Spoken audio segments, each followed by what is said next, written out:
Well, now that I have your attention, welcome to the Midwest. We've got shitty weather.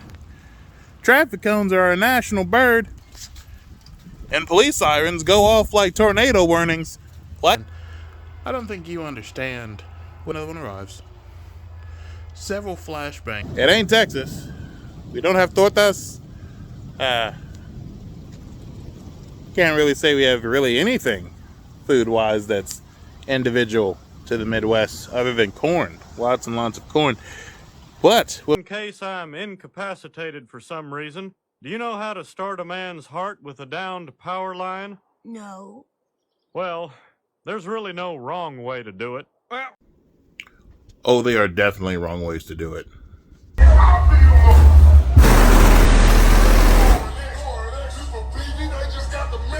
Think Hank done it this way.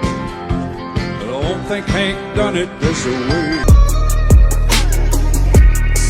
Hey, bitch, I'm from Texas. What we do have is random weather.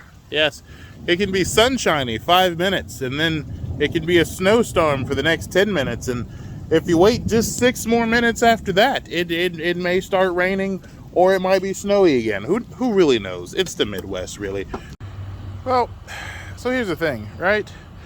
So the truck, as you can see by its lack of presence, that used to sit here, marked its territory by its, little droppings, nor is it there. Well, it got hit in the side. So it is no longer with us temporarily until she gets the fit. So essentially we're walking right now, but that's all right. We've got this to keep us in productivity.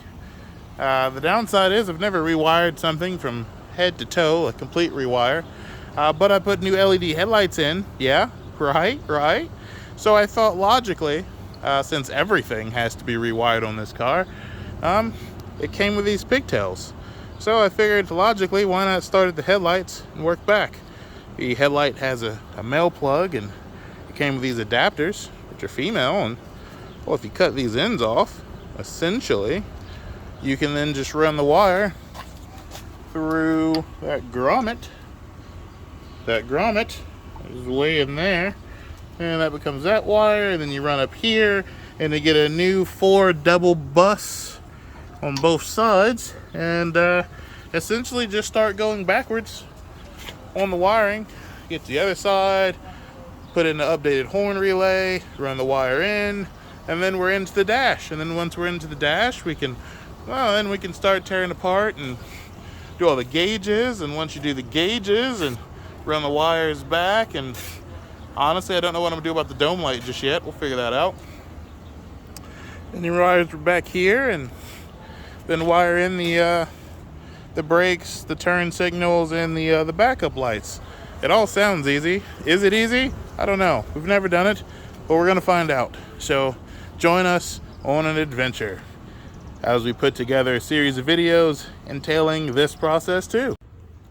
Also, I tried to get some video of this process being started, but the camera died, so we're gonna be more vigilant on batteries and try to finish the rest of this on camera with a full battery, and we'll see how that works out for us. But yeah. All right, so in typical Midwest fashion, it's about to rain and stop the progress. But so what's going on here is the old battery tray. Well, it was a little, non-existent. So we're making this one. And we're making this one a little wide enough to hold a 31-5, which is a semi battery, because I got plenty of them. And I figure since I always have one, why not make the car use one? So I'm mocking up the battery tray. I'm gonna take this shelf and try to set it offset that way a little bit.